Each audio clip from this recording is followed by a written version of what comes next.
Revelation chapter 18. After this, I saw another angel coming down from heaven.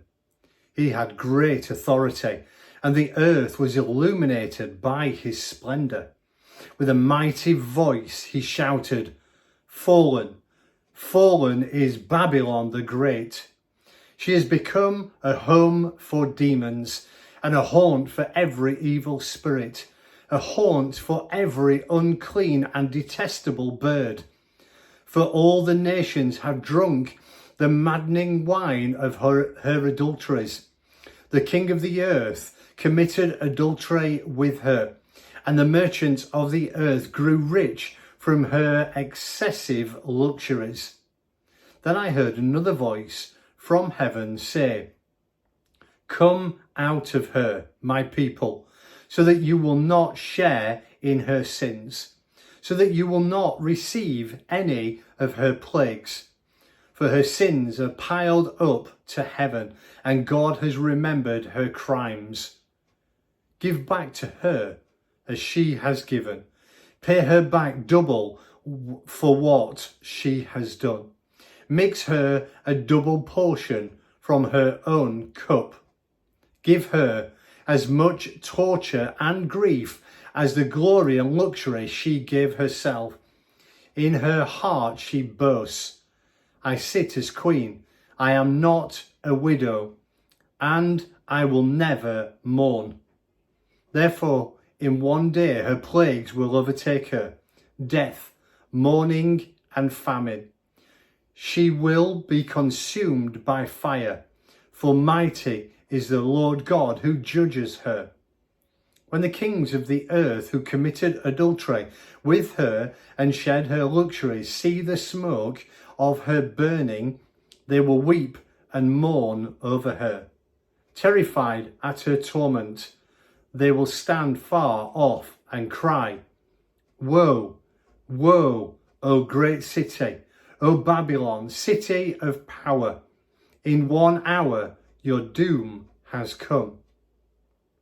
The merchants of earth will weep and mourn over her, because no one buys their cargoes anymore.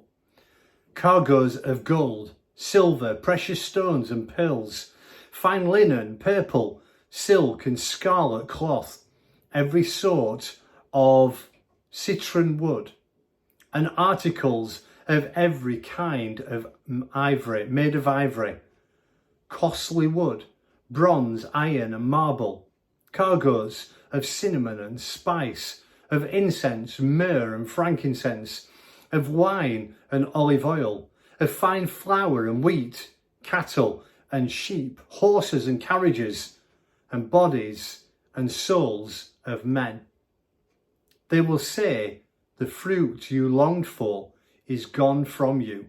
All your riches and splendor have vanished, never to be recovered.' The merchants who sold these things and gained their wealth from her will stand far off, terrified at her torment. They will weep and mourn and cry out, 'Woe, woe, O great city, dressed in fine linen, purple and scarlet, and glittering with gold, precious stones and pearls.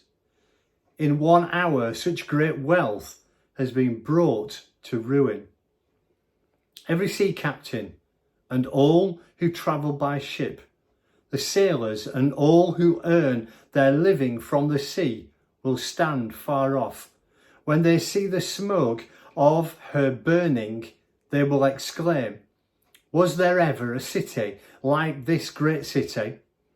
They will throw dust on their heads and with weeping and mourning cry out, 'Woe, woe, O great city, where all who had ships on the sea became rich through her wealth. In 1 hour she has been brought to ruin. Rejoice over her, O heaven. Rejoice, saints and apostles and prophets. God has judged her for the way she treated you.'